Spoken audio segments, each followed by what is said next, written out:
अदब के आलम में वो लोग होते हैं जिनके अल्फाज पढ़ने वालों के दिलों और जहनों पर कायम रहते हैं। इंतज़ार हुसैन उर्दू अदब की मशहूर शख्सियतों में से एक थे। उन्हें दुबई, बरतानवी भारत में 7 दिसंबर 1923 को जन्म दिया गया। इंतज़ार हुसैन की ज़िंदगी के सफ़र ने एक मुमताज़ अदबी कर्न की तश्कील दिया। तारीख नज़र आई। मेरे मोतरदीन ये कहते थे कि ये इस शख्स ने पाकिस्तान की सरजमीन को कबूल ही नहीं किया है और ये मादी में और हिंदुस्तान में बसा रहता है, नॉस्टैल्जिया का मरीज है। तो मुझ पर ये इल्ज़ामात होते रहे, लेकिन जब वो मैंने नावल लिख लिए तो और मुझसे ये एतराज़ किया जाता था तो मैं पूछता था कि आपने मेरा कोई नावल पढ़ा है? तो मैंने कहा वो बस्ती पढ़ा है आपने, तो उसका क्या मौजू है, या ये आगे समंदर है, इसका क्या मौजू है? ये नॉस्टैल्जिया है सारा जो कुछ मैंने इन नावलों में लिखा है। तो उनके पास उसका कोई जवाब नहीं था। इंतज़ार हुसैन ने अपनी तहरीरों के ज़रिए ऐसी पेचीदा कहानियाँ बनाई जो वक्त और जगह से मावरा थी। उनका नावल बस्ती इनकी अदबी जहानत का मुनबोलता सबूत है। इसके सफ़हात के अंदर उन्होंने तकसीम हिंद से मुतासिर होने वाले अफराद के दर्द और आरज़ू को कैद किया, नुकसान, नक़ल मकानी और वक्त के गुज़रने के मौज़ूआत पर रोशनी डाली।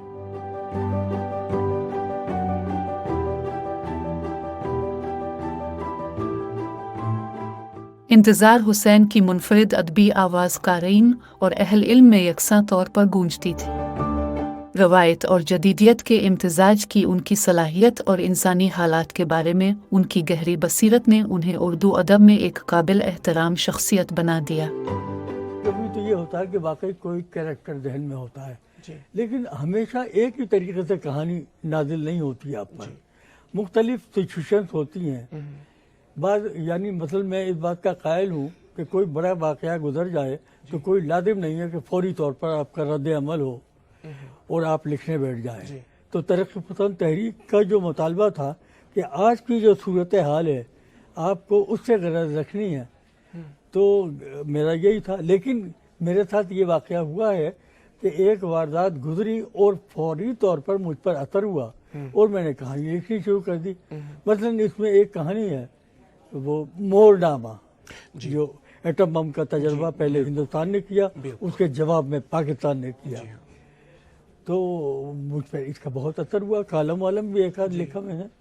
फिर मैंने एक खबर छोटी सी पढ़ी कि उस इलाके में जहाँ ये तजर्बा हुआ था मोर मर रहे हैं, क्योंकि उस फिजा में जो ये मसमूम हो गई इतनी के मोर मरने लगे। अच्छा, मैं उस इलाके का दौरा कर चुका था और मैं उससे बहुत इंस्पायर था उस इलाके से, क्योंकि मोर इतनी तादाद में मैंने ज़िंदगी में नहीं देखे थे। हालांकि हम बचपन में बरसात के ज़माने में हमारी जो बस्ती थी, मोर की आवाज़ जब बारिश थमती थी शाम को तो मोर की आवाज़ बड़ी अजीब तरीके से आती थी। लाहौर, वो शहर जहां इंतज़ार हुसैन कई सालों तक मुकीम रहे। इसकी घूमती गलियों और तारीखी कोनों ने उसकी कहानियों में अपना रास्ता तलाश किया, उसकी तहरीरों को बेसगीर पाक व हिंद के जौहर से मुतासिर किया।